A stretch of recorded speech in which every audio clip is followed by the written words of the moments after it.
Hello and welcome to this week's question and answer session, right here from the ScienceWorks Collection Store. We're on the lands of the Bunurong and Wurundjeri people of the Kulin Nation, who are the first users of technology on these lands. So I would like to thank you all for submitting your questions about STEM and innovation to our expert. A special shout out to the grade 4s and 5 from MacArthur Street Primary School in Ballarat. I had a look at your school's website, and your school motto is, "Where the past and the future meet." And I just wanted to say, us too. We're here today with our expert, Mr. Nick Crotty, who is our ScienceWorks Collections Manager. So I'm going to read out some of your questions to Nick. But first of all, I just wanted to ask Nick, your role statement is ScienceWorks Collections Manager, but could you just tell us a little bit about what that means? Yes, certainly, May. So I look after all the objects that are kept in storage when they're not on display. I'm a little bit like a librarian. I catalogue objects, help curators and researchers find information about objects to help with their projects, and I help with exhibitions to put displays together here at the museum. Our first few questions are about why we collect things and how the museum goes about collecting things. So Tig from Year 8 at Collingwood College is asking us, why do people collect things?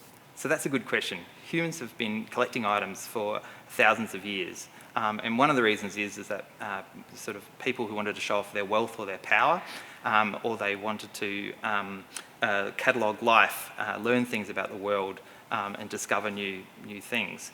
But also people collect things because they have a really strong sense about themselves, and there's a sense of nostalgia about it. So I, for one, still have all my Star Wars toys that I have collected and kept with me. So some really early collections were the cabinets of curiosity from the 1600s.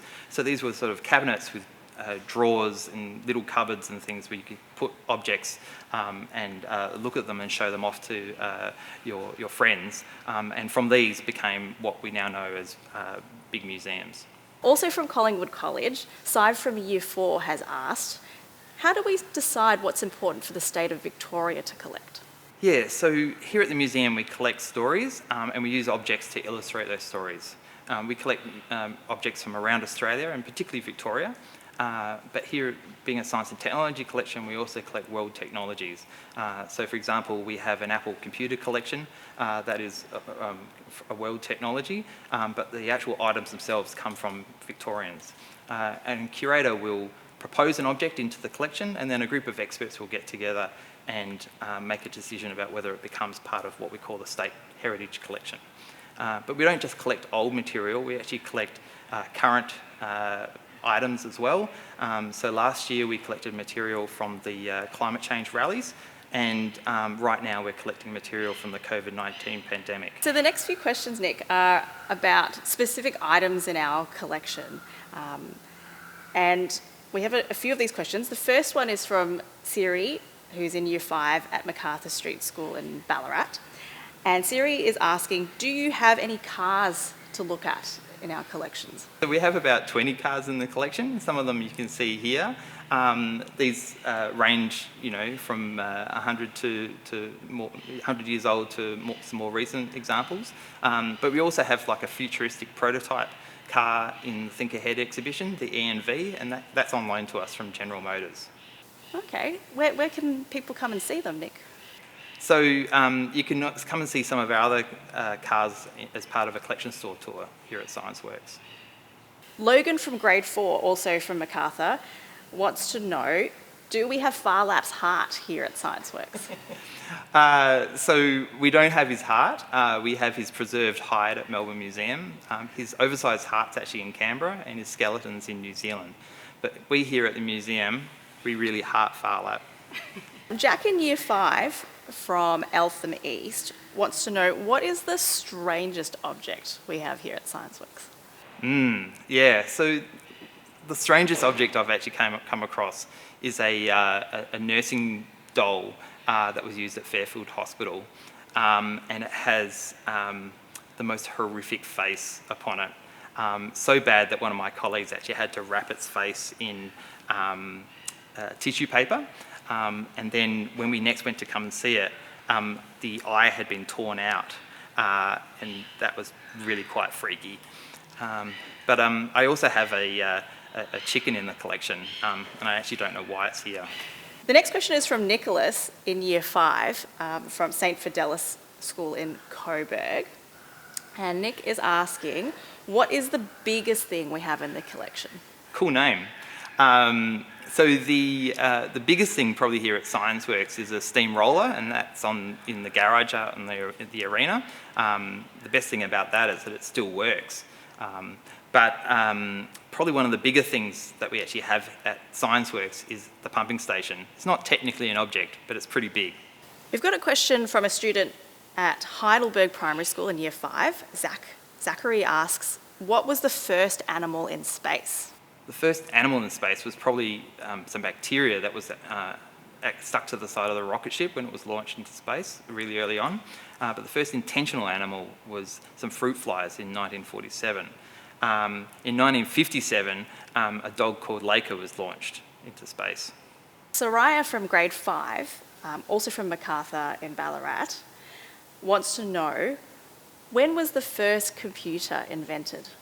Yeah, so Australia's first computer was CIRAC, and that was first operated in 1949, so 70 years ago last year. And that's a first generation computer, and it's the only one that is still intact. So Siri from grade 5 is also asking about computers, but about future computers. Are computers these days stronger than old computers, and what would happen if I hit one with a hammer? Yeah, well, computers now are actually really fragile inside, even if they have a protective casing on the outside. But if you take CIRAC, then that computer, they used to hit the electronic valves inside with a rubber donger to see if they still work. And then CIRAC was also encased in a steel cabinet. So you could hit that with a hammer and it wouldn't dent. But please don't do that. Jefferson from grade 4 at MacArthur in Ballarat is asking, are there going to be high-tech voice sensing computers? Yeah, well, these already exist. We already have items like Siri, Alexa, and Google Home. That's really cool. Yeah, I definitely think that my phone has a way to listen to me sometimes. And I think that if kids wanted to play around with voice sensing, they could probably use some of the voice sensing blocks in Scratch, for example. Okay, Nick, so the next few questions are about keeping our collection safe. Sophie, who's in Year 8 at Eltham High, is asking, how do we keep our collection safe from damage? Yeah, so when our objects aren't on display, they're kept in a store like this one. So it's a secure environment. They're kept away from the light and from dust. The temperature and the humidity is controlled as well. And there's also no pests in here. So we don't have insects, mice, birds, for example.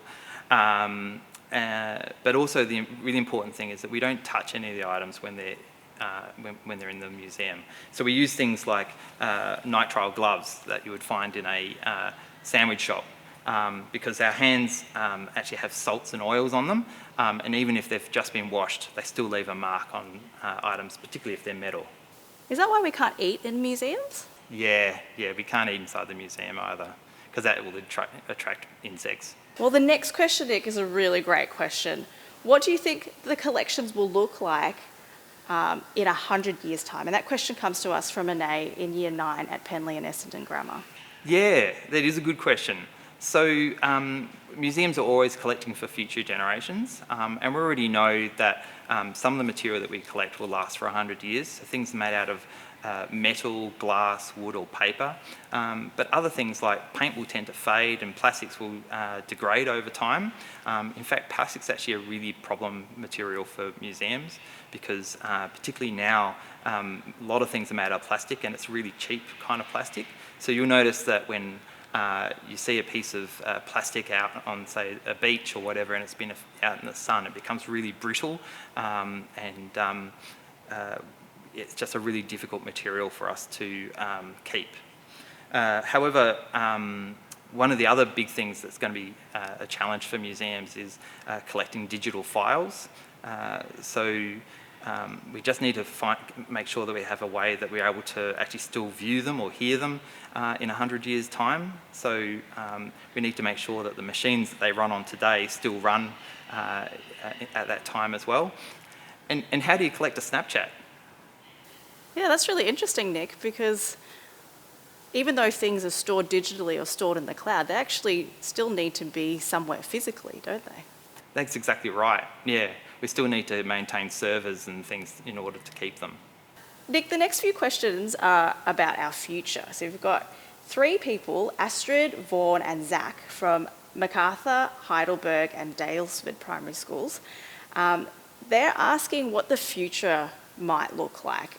And they're also asking you whether you personally want to go there, what the scientists think that the future might look like.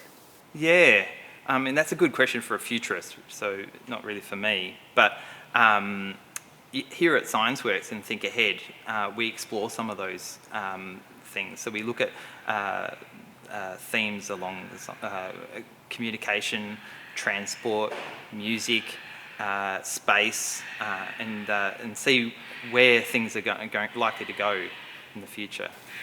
Do we also look at things in the past as well, like innovations and how they've built up our knowledge over time about how things might look in the future? That's right. So the exhibition's based around looking at how technology has developed in the past, what it's currently, where the situation is currently, and what it might look like in the future. Do you personally want to go and check things out in the future? I don't know. I'm kind of happy with the world at the moment, but I'd be really excited to see how the world uses its current resources in the future. That kind of brings us to our next question, because quite a few people have been asking about our transport resources in the future. So we've got a question from Audrey in Year 5 at MacArthur Street Primary, Ella in Year 5 at Heidelberg Primary, and Wade in Year 4 at MacArthur Street in Ballarat. And they want to know what future transport is going to look like. Is there going to be an easier way for us to travel? Like, are we going to be sitting on things that sort of hover around? And, you know, what are future trains going to look like? Yeah, so do you think they're talking about Wall-E? Because I'm not quite sure that I actually want to be on one of those little pod chairs for the rest of my life. But, you know, we already have some maglev trains that are used magnets to go along the rails, and it creates a really super fast, super smooth travel experience. And I think they will become more popular. Do you think we're going to be using the same kinds of energy to power this transport, or we'll be using different kinds of energy to what we do now? I think we'll become a lot better with the use of the resources that we have, and that we might actually start using some renewable energies like solar and wind power, but we might rely less on fossil fuels. All right, Nick. Well, the next 2 questions are pretty curly, so I'm just going to combine them into one, because both of them are asking about time travel. So these questions are from Sam at grade 6 in St Finbarrs in McKinnon, and Ollie from grade 5 at MacArthur Street in Ballarat, and they both want to know if time travel is real and can we do it now? Wow, that is a big question. I'm not really the person to ask, but I don't think we're actually quite there yet. However, if you want to experience a form of time travel, you can come into ScienceWorks, into the Think Ahead exhibition, and look at how past technologies have developed, what they're like at present, and see what they're like in the future. Dakota from grade 5 at MacArthur Street Primary has asked the best question of all, and that's, how do you do the amazing things? Oh, thanks. There's actually a whole team of us here at the museum. There's collection managers like myself who look after items, curators who help put on the awesome exhibitions that you see, conservators who make their objects look the very best that they can. And then we have exhibition staff, technical staff, educators, the people that you see on the floor, security and cleaners, who all help make ScienceWorks and Museums Victoria the awesome place it is to visit. Well, we certainly hope to see you back here at ScienceWorks soon. Thank you so much for all the questions that you've sent in. If we haven't gotten to your question, we got so many of them from all over Victoria, please make sure that you send your question to the Ask Us team. That's askusk@museum.vic.gov.au, and we'd love to hear from you. Have fun learning, everyone, and thanks for joining us for the STEM and Innovation Week.